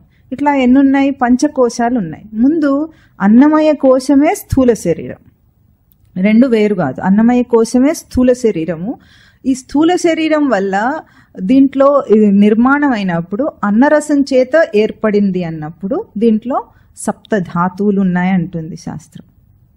సప్తధాతువులు అంటే ఏమిటంటే అన్నం నుండి రసం గ్రహిస్తుంది. మొట్టమొదట ఏర్పడేది రసధాతువు అంటారు, దాన్ని మూలధాతువు అంటారు. దాని తర్వాత ఆ రసధాతువు నుండి రక్తం వస్తుంది, రక్తం ఏర్పడుతుంది. ఆ రక్తం నుండి మాంసం ఏర్పడుతుంది. మాంసం నుండి మజ్జ అంటే క్రొవ్వు, దాని నుండి ఎముకల నుండి బోన్ మ్యారో, ఇది మేధ అక్కడ మేధ అంటే కొవ్వు. ఆ తర్వాత ఎముకల నుండి మజ్జ అంటే బోన్ మ్యారో. అది కాక శుక్ల శోణితములు అంటేనేమో స్పర్మ్ సెల్స్ అండ్ అండం, ఇవి ఏర్పడుతున్నాయి. అంటే ఈ 7 రూపాలలో, సప్తధాతువుల రూపాలలో ఈ స్థూల శరీరం ఏర్పడింది. ఒక్కొక్క దాని నుండి అంటే అన్నం తిన్న రసం నుండి రసధాతువు అనే మూలధాతువు ఏర్పడిన తర్వాతనే రక్తము, మాంసము ఇవన్నీ కూడా డెవలప్ అవుతాయి. లేకపోతే రసధాతువు అంటే అసిమిలేషన్ సరిగా లేనప్పుడు, రసధాతువు ఏర్పడకపోతే మనిషికి అన్ని సప్తధాతువులు కూడా ఏర్పడకుండా వీక్నెస్ వస్తుంది. అంటే రక్త బలహీనత ఇవన్నీ ఎందుకు వస్తాయి తింటున్నప్పుడు కూడా? అంటే రసధాతువు ఏర్పడాలి ముందు. అది ఏర్పడిన తర్వాతనే ఈ సప్తధాతువులు ఏర్పడతాయి. ఈ సప్తధాతువులతోనే ఈ దేహం నడుస్తుంది. ఇంతవరకు మనకి ఇది అర్థమైంది కదా. అంటే దేహం ఎట్లా నడుస్తోంది, ఈ దేహం ఎట్లా ఏర్పడింది. అయితే ఇంత లోపల విజ్ఞానాత్మకంగా ఇది ఉన్నా కూడా ఇది ఓన్లీ డబ్బా అట, అంటే హార్డ్వేర్ మాత్రమే. ఇది హార్డ్వేర్ సాఫ్ట్వేర్ లేకుండా నడుస్తుందా? నడవదు. అంటే ఇప్పుడు ఈ దేహంలో అవయవములు, అంగములు ఉన్నాయి. అంగములు అంటే ఏమిటి? ఇవేమన్నా ముక్కు, నోరు, కళ్ళు, ఇవేమన్నా అంగములు. లోపల అవయవములు ఏమైనా ఉంటే అంటే ఆర్గన్స్. అవయవములు అంటేనేమో ఆర్గన్ సిస్టమ్స్, అంటే ఆర్గన్స్ కలిపి ఆర్గన్ సిస్టమ్ ఏర్పడింది. ఇప్పుడు గుండెతో సర్క్యులేటరీ సిస్టమ్ ఏర్పడింది. ఊపిరితిత్తులతో రెస్పిరేటరీ సిస్టమ్ ఏర్పడింది. డైజెస్టివ్ సిస్టమ్, అట్లాగే ఎక్స్క్రిటరీ సిస్టమ్, ఎండోక్రైన్ సిస్టమ్, ఎన్ని సిస్టమ్స్ ఉన్నాయో అన్ని సిస్టమ్స్ కూడా ఆర్గన్ సిస్టమ్స్ అవయవములు అంటారు. ఇప్పుడు ఈ గుండె ఉందనుకోండి, గుండె మజిల్స్ కాంట్రాక్ట్ ఎక్స్పాండ్ అవుతుంటాయి గుండె కొట్టుకుంటున్నప్పుడు. ఈ మస్కులర్ స్ట్రక్చర్ అంతానేమో అన్నమయ కోశము స్థూల శరీరమే, కానీ దాన్ని కొట్టుకోవడానికి ఏ శక్తి ఉందో లోపల అది మాత్రం స్థూల శరీరం కాదు. అది లేకుండా గుండె కొట్టుకోదు, అది సూక్ష్మ శరీరం. ఈరోజు సూక్ష్మ శరీరం చెప్పడానికి సమయం సరిపోదు కనుక వచ్చే వారం దాంట్లోకి వెళ్దాం. అంటే మనం అర్థం చేసుకోవాల్సింది ఏమిటంటే ఈ సిస్టమ్ నడుస్తున్నప్పటికీ కూడా ఈ స్థూల శరీరంలో ఇప్పుడు ఊపిరితిత్తులు ఉన్నాయనుకోండి, లంగ్స్ ఏమిటి, 2 సంచుల్లాగా ఉంటాయి అంతే. లోపల 2 సంచుల్లో గాలి తిరుగుతూ ఉంటుంది, అవునా? ఆ సంచులు మాత్రం స్థూల శరీరం. ఆ గాలి యొక్క ఉచ్ఛ్వాస నిశ్వాసలు ఏవవుతున్నాయో అది స్థూల శరీరంలో భాగం కాదు, అంటే లోపల వేరే ఉంది ప్రాణశక్తి, కాబట్టి అది వేరే. అట్లాగే కన్ను ఉంది, కన్నేమో ఈ చర్మంతో ఏర్పడింది. ఈ చర్మంతో ఏర్పడిన కన్ను, కనుగుడ్డు, కనురెప్పలు, ఈ స్ట్రక్చర్ లోపల నరములు లోపల దాకా ఏవేవి ఉన్నాయో అవన్నీ కూడా, అంటే మాంసంతో కనిపించేవి ఏవి ఉన్నాయో అవన్నీ కూడా స్థూల శరీరం. ఇవన్నీ హార్డ్వేర్. కంటి చూపు, విజన్ ఏది ఉందో దానికి అదేమిటి, సాఫ్ట్వేర్. అంటే సాఫ్ట్వేర్ లేకుండా హార్డ్వేర్ నడవదు, ఉట్టి డబ్బా మాత్రమే. అయితే మనిషి ఇప్పటికీ వీడు అనుకోవటం ఏమిటంటే, ఒక స్మార్ట్ ఫోన్ కొన్నారనుకోండి, కొని దాన్ని ఏం చేయాలి, ముందు ఓపెన్ చేయాలి. కరెక్ట్, నిజంగా కరెక్ట్. ఎందుకంటే వీడు అనుకోవటం మనిషి ఇంకా ఓపెన్ కూడా చేయలేదు పార్సల్ని. పార్సల్ ఓపెన్ చేయకుండానే డబ్బా చూసి మురిసిపోతున్నాడు, జీవితం మాత్రం అయిపోయింది. పుట్టాడు, పోయాడు, అయిపోయింది. పార్సల్ ఇంకా ఓపెన్ చేయలేదు. ఎవరు చెప్పారో కానీ కరెక్ట్. అది ముందు ఓపెన్ చేయాలి కదా. ఓపెన్ చేసిన తర్వాత ఏం చేయాలి, స్విచ్ ఆన్ చేయాలి, ఫీచర్స్ యాక్టివేట్ చేయాలి, ఫీచర్స్ అన్నీ తెలుసుకోవాలి కదా. ఫీచర్స్ తెలుసుకోవాలంటే ముందు తెలియాలి కదా. ఈరోజు మనుషులకి ఆటోవాడికి కూడా ఐఫోన్ ఉంటుంది, స్టేటస్ సింబల్. అది స్టేటస్ సింబల్ అయిపోయింది, కానీ దాన్ని వాడటం తెలుసా? మొత్తం 30 మందికి తెలియదు. ఆటోవాడికి ఎందుకు, మామూలుగా అందరికి కూడా తెలియదు. కానీ ఎంత ఖరీదైన ఫోన్ ఉంటే, అంత లేటెస్ట్ ఫోన్ ఉంటే అంత గొప్ప వాడికి. గొప్పతనం అయితే ఫోన్కు ఉంది, కానీ వీడెట్లా స్మార్ట్ అవుతాడు? ఫోన్ స్మార్ట్ అవుతుంది, కానీ వాడుకునేవాడికి స్మార్ట్నెస్ లేకపోతే స్మార్ట్ ఫోన్ ఉండి మాత్రం లాభమేమి. అట్లాగే ఈ మనుష్య దేహంలోకి వచ్చాము, మానవ జన్మను ఎత్తాం, కానీ మనుష్య జన్మ యొక్క విశిష్టత మనకు తెలియకపోతే ఏం లాభం? ఈ బయట ముక్కు, ఈ తోలు చూసి వాడు మనిషి అనుకుంటాడు. కొంచెం ఆ తోలు తొలగించండి, లోపల అందరూ ఒకటిగానే ఉంటారు. కొంచెం చూడగలమా అసలు? ఇంత విస్తీర్ణంలో ఒక్క చోట చిన్న దెబ్బ తగిలితేనే అందులోంచి రక్తము, చీము వస్తూ ఉంటే చూడలేడే, లోపల ఉన్నదేమనుకుంటున్నాడు? ఇదే సత్యం అనుకొని బ్రతికేస్తున్నాడు. అంటే మొత్తం వ్యవస్థ అంతా కూడా నడుస్తుంది, ఇంకా ఓపెన్ చేయకుండానే నడుస్తుంది. ఎందుకు ఈ మాట చెప్తున్నాడంటే, వీడు మన సత్యం అర్థమైతే ఏమవుతుందంటే దాన్ని హ్యాండిల్ చేయటం చాలా ఈజీ. మనిషికి ఏదైనా ఇప్పుడు ఒక ఫోన్ ఆపరేట్ చేయాలంటే ఇప్పుడు తెలిసిన వాడికి ఎంత ఈజీగా ఉంటుంది, తెలియని వాడికి ఎంత కష్టంగా ఉంటుంది. అది తెలుస్తుంది కదా మనకు. ఆ తేడా భేదం లోకంలో అన్ని విషయాల్లో అర్థమవుతుంది. తెలిసినవాడు తెలియనివాడు ఎట్లా బ్రతుకుతాడు అనేది.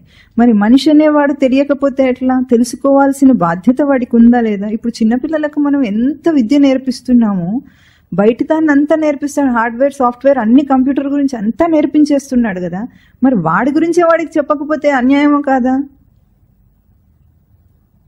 స్కూళ్ళలో ఏం చేస్తున్నారు? ఎంతసేపు ఇదే కదా వాడికి నేర్పించేది. ఇప్పుడు అది నేర్పించకుండా ఈ ముందు వాడి వ్యవస్థ వాడికి నేర్పించాలి. అసలు దేహం ఎట్లా నిర్మాణం అయిందో కూడా వాడికి తెలియదు. ఏం తింటున్నాడో తెలియదు, ఏం తినాలో తెలియదు. తిండిలో కూడా మనం తింటూ ఉంటే దేహం ఎప్పుడు కూడా సరిగ్గా సెన్స్ చేయగలిగితే అన్ని ఇండికేషన్స్ ఇస్తుంది. అది ఆకలేస్తే ఆపమని చెప్తుందా లేదా? వీడేమో ఆపడు, దొరికింది కదా అని తినేస్తూనే ఉంటాడు. బఫే లంచ్ అంటే అర్థమేమి? దొరికినంత తినేయని. అంతే కదా అర్థం. వెళ్ళి తినేస్తూ ఉంటే లోపల చెప్తుంది చాలు చాలు ఇంకా అంటుంటుంది, వీడికేమో అర్థం కాదు. అది అర్థం కాకుండా తినేస్తూనే ఉంటాడు. దేహానికి కూడా అంతే. దేహానికి ఏదో బట్టలు కట్టినప్పుడు కూడా ఇరిటేట్ చేసే బట్టలు కట్టుకుంటే ఇరిటేషన్ వస్తుందా లేదా? సిల్క్ క్లాత్ కట్టుకుంటే వస్తుందా లేదా? స్టాటిక్ ఎలక్ట్రిసిటీ జనరేట్ అవుతుంది సింథటిక్ బట్టలు కట్టుకుంటే. తెలుస్తుందా లేదా ఎప్పుడైనా మీకు? తెలిసినా సరే కట్టుకుంటాడు వీడు. అంటే అర్థమేమి? అదేం చెప్తుందో మనకు అర్థం కావట్లేదు. అంటే మనం దానికి మనకు ఎంత దూరం ఉంది. దాని అదెవరో మనం ఎవరో అన్నట్లు బ్రతికితే ఎట్లా? పోనీ నిజంగా దేహాన్ని వేరు చేసి యది దేహం పృథకృత్య అని మీకు శ్లోకం చెప్పారు ఇదివరకు ఒకసారి అయ్యగారు. అంటే దేహాన్ని వేరు చేసి తాను ఉండగలిగితే చితి విశ్రామ్య తిష్టతి, అంటే తన చైతన్యంలో విశ్రాంతిగా ఉండగలిగితే బాగానే ఉంటుంది. కానీ ఇప్పుడు అది చేయలేకపోతున్నాడు కదా. అంటే దేహానికి నియమితమైన విశ్రాంతి, నియమితమైన వ్యాయామం అవసరం. రెండూ అవసరమే వీడికి. ఇప్పుడు మనిషి విశ్రాంతి లేదు, వ్యాయామం లేదు, వీడికి రెండూ లేవు. ఎప్పుడూ బిజీగా ఉంటాడు కానీ విశ్రాంతి ఉండదు. కానీ వీడికి రెస్ట్ ఉందా అంటే ఎప్పుడు బిజీగా ఉంటాడు కానీ వాడికి వ్యాయామం అవుతుందా అంటే లేదు. మళ్ళీ దానికి సెపరేట్గా 1 గంట యోగా చేయాలి. మనిషి ఎట్లా బ్రతకాలి? నియమితంగా అన్నీ ఉండాలి. ఈ నియమితంగా ఉండటానికి స్థూల సూక్ష్మ కారణ శరీరాలు ఈ వ్యవస్థ తెలుసుకొని ఆ వ్యవస్థ ఎట్లా పనిచేస్తుందో అర్థం చేసుకుంటే ఆ పనిచేస్తున్న దాంట్లో నడిపించేవాడెవడో వాడికి తెలుస్తుంది. ముందు వీడికి నడిపించేవాడెవడో కూడా తెలియదు. వీడెవడో ఇంతకు తెలియదు, అర్థం కాదు. మరి ఎట్లా బ్రతుకుతున్నాడో ఏం చేస్తున్నాడో కానీ. అంటే వ్యవస్థ ఏమిటంటే ఇప్పుడు అర్థం చేసుకోవటం ఏం కావాలంటే మనుష్య జన్మ యొక్క విశిష్టత. సృష్టిలో ఏ ప్రాణి చేయలేదు, ఒక్క మనిషి తప్ప. అందుకే లబ్ధ్వా జన్మ అమర ప్రార్థ్యం అంటారు.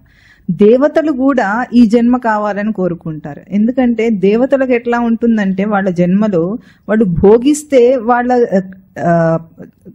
శక్తి ఏదైతే ఉందో అది క్షీణించిపోతూనే ఉంటుంది కానీ పెంచుకోవటానికి వాళ్ళకి అర్హత లేదు. ఇంకా అది సాచురేటెడ్ అనమాట దేవతల స్థితి. ఇంకా పెరగదు అక్కడి నుండి. అయితే వివేకం రావాలంటే మాత్రం ఒక్క మనుష్య జన్మలో మాత్రమే సాధ్యం. అది మనిషి మాత్రమే అది చేయగలడు కనుక అటు పైన మహనీయులయ్యే సమర్థత తనకుంది, ఇటు దిగజారే అవకాశం ఉంది. రెండు ఉన్నాయి, రెండు ప్రబలంగా లాగుతున్నాయి వాడిని. ఇప్పుడు మన లోపల మనమే చూసుకుంటే మనకు అర్థం అవుతుంది. ఏదైనా ఒక విషయం మీద ప్రలోభం కలిగింది అనుకోండి, ఆకర్షణ కలిగింది, వద్దని మనకే లోపల తెలుస్తూ ఉంటుంది, అది తప్పు అని తెలుస్తూ ఉంటుంది, మళ్ళీ అక్కడికే లాగుతూ ఉంటుంది. ఇప్పుడు మత్తు పానీయాలు, ఆల్కహాల్ తీసుకుంటారు. వాళ్ళు మత్తులో చాలా సంతోషంగా ఆనందంగా ఉంటారు. ఎందుకు?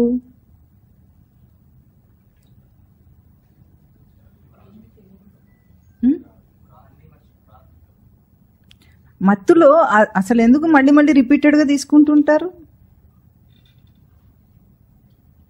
ఎవరికి అనుభవం లేదా? వాడికి ఈ వ్యవస్థను మరిచిపోతాడు కాసేపు. అంటే పశుపక్ష్యాదులు ఏ శాంతిలో బ్రతుకుతున్నాయో, ప్రశాంతంగా ఉన్నాయో లేదా? పశుపక్ష్యాదులు ఒక్కసారి చూడండి, మనిషి కంటే ప్రశాంతంగా ఉన్నట్లు కనిపిస్తాయో లేదా? వాటికి టెన్షన్ ఉంటుందా ఎప్పుడన్నా? ఉరుకులు పరుగుల జీవితం ఉంటుందా వాటికి? లేదు. ఒక ప్రశాంతత ఉంది వాటికి. ఆ ప్రశాంతత మనిషికి లేదు. మళ్ళీ మహాత్ములు అయితే మళ్ళీ వాళ్ళు శాంతిగానే ఉంటారు. ఒక రామకృష్ణ పరమహంస, ఒక వివేకానందుడు, ఒక రమణ మహర్షి, వీళ్ళు బుద్ధుడు ఉన్నారు, వాళ్ళు ప్రశాంతంగా ఉంటారు. మహాత్ములు ఎవరైనా ప్రశాంతంగా ఉంటారు. అంటే మహాత్ముల స్థితి ప్రశాంతంగానే ఉంది, ఇటు జీవరాశుల స్థితి శాంతిగానే ఉంది. మధ్యలో వచ్చిన టెన్షన్ అంతా మనిషికి. దాన్ని హ్యాండిల్ చేయలేక, దాని స్థితి కనుక్కోలేక, అసలు ఏం జరుగుతుందో తెలియక వీడు అడిక్షన్ ఎప్పుడైతే తీసుకుంటాడో అది మత్తులో బాగుంది వాడికి. ఇంకా అది ఈ టెన్షన్ లేదు, ఏం లేదు, అన్నీ మర్చిపోతాడు. కానీ ఎప్పటికైనా సరే వీడికి ఆ మత్తు వదలాల్సిందే, ఎదగాల్సిందే. సృష్టి శాసనం అది. సృష్టి శాసిస్తుంది, వీడు ఎదిగి తీరాలి. అంతకంటే వాడికి ఆప్షన్ లేదు. అయితే మళ్ళీ వచ్చే జన్మలోనే మనిషి అయి పుడతాడా వీడు అంటే, ఒక వ్యక్తి వీడిని అడిగాడు, ఈ జన్మలో మనిషి అనేవాడు వచ్చే జన్మలో మనిషి అవుతాడా అని. ఎవరు శాసించి చెప్పాలి? ఎవరు శాసిస్తున్నారు? ఎవరు లేరు. ఎందుకంటే మనుష్య జన్మలో పుడితే ఈ దేహాన్ని, ఈ డిజైన్ని నువ్వు వాడుకుంటే వాడికి, ఇప్పుడు మనకి ఎవరికైనా పిల్లవాడు ఉన్నాడు అనుకోండి, వాడికి ఏదైనా ఒక సెల్ ఫోన్ కొనిచ్చాం, సరైన పద్ధతిలో వాడు వాడుకుంటున్నాడు. వాడు వాడుకుంటూ ఉంటే అప్డేటెడ్ వర్షన్ వాడికి కొనివ్వాలని ఉంటుందా లేదా ఎవరికైనా? వాడు పిచ్చి పిచ్చిగా వాడుకుంటున్నాడు అనుకోండి, ఏం చేస్తారు వాడి దగ్గర నుండి? మీరు లాగేసుకుంటారమ్మ. సృష్టి కూడా అంతే లాగేసుకుంటుంది, అది ఏమన్నది, మీ మీద పగేం పట్టలేదు. అది ఎవ్వరూ ఇక్కడ నియంత్రించే వాళ్ళు లేరు, ఎవ్వరూ దాన్ని శాసించేవాళ్ళు లేరు. తన రచనను తన వాడుకోవడాన్ని బట్టే మళ్ళీ జన్మ డిసైడ్ అవుతుంది, కానీ ఏ బ్రహ్మదేవుడు అక్కడ డిసైడ్ చేయటం లేదు. చేసినా మనం ఊరుకుంటామేమిటి? దీనికి కూడా ఒక హాస్యం చెప్తారు స్వామివారు. ఏమిటంటే, బ్రహ్మదేవుడు కట రిపీటెడ్గా అప్లికేషన్స్ వస్తూ ఉన్నాయి. ఏమని? నన్ను పందిగా పుట్టించు, నన్ను కుక్కగా పుట్టించు, నన్ను పులిగా పుట్టించు అని అప్లికేషన్స్ వస్తూ ఉన్నాయట. ఎవరి నుండి? మనిషి నుండి. రిపీటెడ్గా అప్లికేషన్స్ వస్తూ ఉంటే ఆయన అనుకుంటున్నాడంట, ఏదో వీడికి తెలియక ఏదో పంపిస్తున్నాడని పక్కకు పెట్టేశాడట. కానీ అవి రిపీటెడ్గా వస్తున్నాయి. ఏం చేస్తాడు? ఊరికే రిపీటెడ్గా వస్తుంటే శాంక్షన్ అన్నాడట. అయితే మనం అనుకుంటాం, మనం ఎప్పుడు అప్లికేషన్ పెట్టాము ఇవి కావాలని అని ఆలోచిస్తారా లేదా? మనం పెడతామా? అట్లాగో తెలివి లేకుండా ఎవరైనా పెడతారా? నన్ను కుక్కగా పుట్టించు, నన్ను పందిగా పుట్టించు అంటారా ఎవరైనా? కానీ అవి అప్లికేషన్సే. ఎందుకంటే మన చేష్టయే అప్లికేషన్గా వెళ్తుంది సృష్టికి. సృష్టికర్త అంటే సృష్టి. ఏమంటున్నాం మనం? ఎక్కడ పడితే అక్కడ తిండి తినేస్తున్నాం రోడ్ల మీద. దాని అర్థమేమి? వీడేమన్నట్టు మీరే నవ్వుతున్నారు. రోడ్ల మీద తిండి ఎవరు తింటారు చెప్పండి? ఇది ఒక అప్లికేషన్, అంతేనా? ఎప్పుడు కామ వాంఛ అదే ఆలోచన ఉన్నవాడికి దాని అర్థమేమి? పంది. దానికి ఎంత ప్రియంగా ఉంటుందనుకుంటున్నారు మీరు? ఇదే ఆలోచన ఉంటే రిపీటెడ్ అప్లికేషన్. ఇది అప్లికేషన్ వెళ్తే ఆయన మాత్రం ఏం చేస్తాడు? రిపీటెడ్గా వెళ్తే శాంక్షన్ అంటాడు. ఇప్పుడు ఎవరు ఆ సృష్టికర్త శాంక్షన్ చేసిందంటే వీడే. ఎవరికి? వాడే బ్రహ్మ. వాడే శాంక్షన్ చేసుకుంటున్నాడు ఆ జీవరాశుల జన్మలనే. మళ్ళీ అడుగుతాడు, నాకు మళ్ళీ మానవ జన్మ వస్తుందా అంటే ఎవరు ఆన్సర్ చేయాలి ఇప్పుడు? అమాయకంగా అడిగాడా? అనాలోచితంగా అడిగాడా? పోనీ అనాలోచితమే అయిందనుకోండి, ఇప్పుడైనా తెలుసుకోవచ్చు కదా. ఇప్పుడైనా తెలుసుకోవచ్చు. ఈ సాధన పరిధి నుండి సాధన కేంద్రానికి వెళ్ళడానికి, పరిధి నుండి కేంద్రానికి వెళ్ళడానికి ఒక సర్కిల్ ఉందనుకోండి, ఎక్కడున్న వాళ్ళు అక్కడ మొదలు పెట్టచ్చు కదా. ఇప్పుడు ప్రయాణం మొదలు పెట్టాలంటే సర్కిల్లో ఏ పాయింట్ మీద ఉన్నవాడైనా కేంద్రానికి వెళ్ళాలంటే, మళ్ళీ ఇప్పుడు ఇక్కడ నుండి అక్కడికి వెళ్ళాలనుకోండి, బయటికి వెళ్ళడానికి మీరు అందరూ ఎక్కడ మొదలు పెడతారు ప్రయాణం? మీరు ఎక్కడ ఉన్నారో అక్కడ నుండి. అంతేగాని వీడున్న చోటుకు వచ్చి వీడితో కలిసి వెళ్తారా? వెళ్ళరు, అవసరం లేదు కూడా. ఇక్కడ నుండి అక్కడికి వెళ్ళిపోవచ్చు. అంటే డైరెక్ట్గా ఎక్కడున్న వాళ్ళు అక్కడు. కేవలం జిజ్ఞాస ఉంటే చాలు, ఎదగచ్చు. జిజ్ఞాసకు వేరే ఇంకా ఏమీ అక్కర్లేదు. కావాలి అని మీరు అడిగితే లోపల నుండి విజ్ఞానం అదే వస్తుంది. ఇది మాత్రము ప్రమాణం. లోపల నుండి దదామి బుద్ధియోగంతం ఏన మాముపయాంతి. ప్రీతిపూర్వకంగా నన్ను భజిస్తే తేషాం భజతాం ప్రీతిపూర్వకం. ఎవరైతే నన్ను ప్రీతిపూర్వకంగా భజిస్తారో దదామి బుద్ధియోగం, నేనే వాడికి బుద్ధియోగాన్ని ఇస్తానని చెప్తున్నాడు స్వామి. ఆ బుద్ధియోగం తన నుండే వస్తుంది. కావాల్సింది ఏమిటంటే, ఇంతగా చెప్తున్నది ఏమిటి అంటే, రిపీటెడ్గా చెప్తున్నది జిజ్ఞాస. ఆ జిజ్ఞాసను మీరు రక్షించుకుంటే ఆ జిజ్ఞాసయే మీలోంచి అన్ని విజ్ఞానాలను అందిస్తుంది. ఒకప్పుడు ఋషులు అన్ని కనుక్కున్నారని మనకు ఇప్పుడు బాగా ప్రచారంలో కూడా ఉంది. మన ఋషులు అది కనుక్కున్నారు, మన ఋషులు ఇది కనుక్కున్నారు. ఆన్లైన్ ఇన్ఫర్మేషన్కే తప్ప ఆ తేజస్సు ఏమిటో వీడికి తెలియదు. ఇప్పుడు సైంటిస్టులు కనుక్కుంటున్నారు. సైంటిస్ట్ ఏం చేస్తాడు? బయట చూసి కనుక్కుంటున్నాడు. ఇప్పుడు టెలిస్కోప్ లేనప్పుడు కూడా ఈ వ్యవస్థనంతా, గ్రహాలు అవి కనుక్కున్న వాళ్ళు ఉన్నారు కదా. ఇవన్నీ లేనప్పుడు కూడా వాళ్ళు ఎట్లా కనుక్కున్నారు? ఈ టెక్నాలజీ అంతా లేకుండా కూడా ఎట్లా కనుక్కున్నారంటే తపస్సులో అన్ని తెలుస్తాయి. ఎందుకంటే బయట బ్రహ్మాండంలో ఏ రచన ఉందో ఈ పిండాండంలో అంతా ఉంది. తపస్సులో అంతా తెలుస్తుంది. కంప్లీట్గా కొంచెం కూడా తేడా లేకుండా అంత రచన, అంత డిజైన్ మన లోపల ఉంది. అది అర్థం చేసుకోవాలంటే తేజస్సు ఎంత ఉందో ఆ తేజస్సును హెలికాప్టర్కి ఎడ్లు కట్టినట్టుగా వాడుకుంటున్నాం మనం. అంటే మనిషి భూమి మీద ఉన్న అత్యున్నత ప్రాణి. భూమి మీదనే కాదు, సృష్టిలోనే. సృష్టికి తేజోబిందు అంటారు మనిషిని. తేజోబిందు అంటే ఫోకల్ పాయింట్. ఇప్పుడు ఫోకల్ పాయింట్ ఎందుకు అయ్యాడంటే, ఇప్పుడు ఎగ్జిబిషన్ ఉందనుకోండి, ఎగ్జిబిషన్లో ఎవరి కోసం ఉంది ఎగ్జిబిషన్ అంటే ప్రదర్శనశాల, ప్రదర్శింపబడుతుంది. ఎవరి కోసం ప్రదర్శింపబడుతోంది? చూసేవాడి కోసం. చూసేవాడు లేకపోతే ఎగ్జిబిషన్ దానికి ఏమైనా ఉపయోగమా? దానికి ఏమైనా ఎంటిటీ ఉందా? అసలు దాని ప్రస్తావన ఉంటుందా? లేదు. అట్లాగే ఈ సృష్టికంతటికీ కూడా గ్రాహ్య సృష్టి స్వరూపము జీవుడు. అంటే కాంప్రహెండింగ్ కాస్మస్. వీడు గ్రహించగలడు, అర్థం చేసుకోగలడు, అనుభవించగలడు మనిషి. ఇదేన్ని సృష్టి సర్వాన్ని. సృష్టి అంతా కూడా బయట దాన్ని అంతా కూడా ఎక్స్టర్నల్ కాస్మస్ అంటుంది. బయటదేమో ఎక్స్టర్నల్ కాస్మస్, మనిషి ఏమో కాంప్రహెండింగ్ కాస్మస్. అంటే దేన్నైనా సరే గ్రహించగలిగింది వీడు. వీడు లేకపోతే సృష్టికి ఉనికి లేదు. ఎందుకంటే ఇప్పుడు మనం కళ్ళు మూసుకున్నాం అనుకోండి, ఏమైంది ఇదంతా? మనకైతే లేదు, బయట ఉంది లేదు తర్వాత సంగతి. మనకుందా? లేదు. అంటే గ్రహింపు ఎక్కడ లేదో అక్కడ దాని ఎంటిటీనే లేదన్నమాట. ఇప్పుడు సృష్టికి ఫోకల్ పాయింట్ తేజోబిందు ఎవరు? మనిషి మాత్రమే. ఒక్క మనిషి మాత్రమే అది సంపూర్ణంగా సచ్చిత్ ఆనంద లక్షణములను సంపూర్ణంగా గ్రహించి వ్యక్తం చేయగలిగిన రచన. కనుక సాధన మొదలుపెట్టే ముందు ఈరోజు మనము స్థూల శరీరం గురించి తెలుసుకున్నాం. ఈ స్థూల శరీరం అనే హార్డ్వేర్ లోపల ఇంకొక సాఫ్ట్వేర్తో కలిసి పనిచేస్తుంది. ఆ సూక్ష్మ శరీరం చాలా వివరంగా ఉంటుంది, పెద్దగా ఉంటుంది.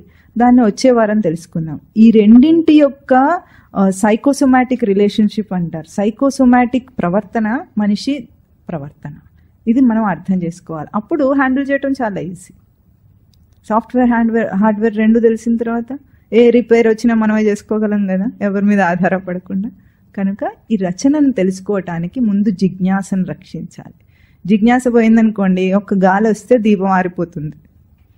ఒక్క పని వచ్చినా సరే వింటం ఆపేస్తాడు. అంటే బయటిది ముఖ్యం, అంటే ప్రయారిటీ, దేనికి ప్రయారిటీ ఇస్తున్నామని దాన్ని బట్టి ఉంటుంది కదా. బయట దానికి ప్రయారిటీ ఇస్తే ఆటోమేటిక్గా దీనికి ఇవ్వం. అది నిలుపుకోవాలి. ఇప్పుడు పోయినసారి మీకు ఇచ్చిన అభ్యాసం ఏమిటో కనీసం గుర్తుందా మీకు? రెండు ఏమిటి?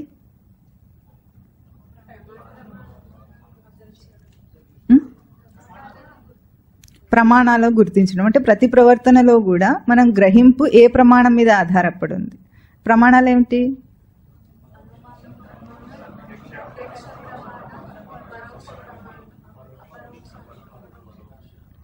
ఈ 4 ప్రమాణాల్లో కాక 2 ప్రమాణాలు ఎక్స్ట్రా చెప్పినవి ఏమిటి? భ్రాంతి ప్రమాణం, ఇంకొకటి ఈ అన్నిటిలో అంటే మొదటి 3 ప్రమాణాలకు కూడా ఆధారమైంది ఉనికి ప్రమాణం. ఇది మనం ఎంతగా అబ్జర్వ్ చేస్తుంటే, పరిశీలన చేస్తుంటే అంతగా ఉనికి ప్రమాణాన్ని అందుకోగలం. ఈ ప్రత్యక్ష ప్రమాణం ఇవన్నీ కూడా మనం అబ్జర్వ్ చేస్తే దాని వెనుక ఆధారం ఏముంది తెలుసుకునేవాడు నేను. ఎక్కడికి పోయినా అదే వస్తుంది అనమాట. ఉనికి ప్రమాణం ఉంటే కానీ అది అర్థం కాదు. ఇది అబ్జర్వ్ చేయాలి. మొదటి రోజు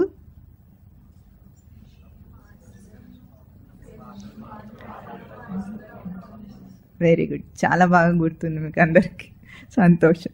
అది కూడా అబ్జర్వ్ చేసినప్పుడు ప్రతిసారి కూడా ఒక పాత్ర నుండి ఇంకో పాత్రకి వెళ్ళేటప్పుడు మధ్యలో తన నిజస్వరూపాన్ని తగలకుండా, అంటే మాస్క్ వేసుకునేటప్పుడు తన మొహం ఎట్లా ఉంటుందో, ఒక పాత్ర నుండి ఇంకో పాత్రకి ఎంత వేగంగా మారినా సరే స్వరూపాన్ని టచ్ చేయకుండా ఉండడు. ఆ టచ్ చేయటం అనేది చాలా ముఖ్యం. స్వరూపం అంటే నేను తర్వాత నేను ఏదన్నా అవుతాను, నేనుంటే నేను ఇంకేదైనా అవుతాను. నన్ను నేను గుర్తించకుండా దాటేసి నేను చేయలేనే పనిని. ఇది మనం చేస్తున్నాం, కొత్తగా చేయక్కర్లేదు. మీరు ఇప్పుడు చేస్తున్నారు, ఆల్రెడీ చేస్తున్న దాన్ని గుర్తించటం, దీని మీద పరిశీలన. ఈ రెండు చేస్తూ ఉంటే ఇంకొక వారం రోజులు ఉంది, 21 రోజులకి. ఆ తర్వాత మీరు ఏం చేశారో, ఇంకా గొప్పగా ఇందులో ఏం చేశారో మీరు చెప్పగలిగితే చెప్పండి అనుభవంలో, లేకపోతే వీడు చెప్తాడు. ఓం తత్ సత్.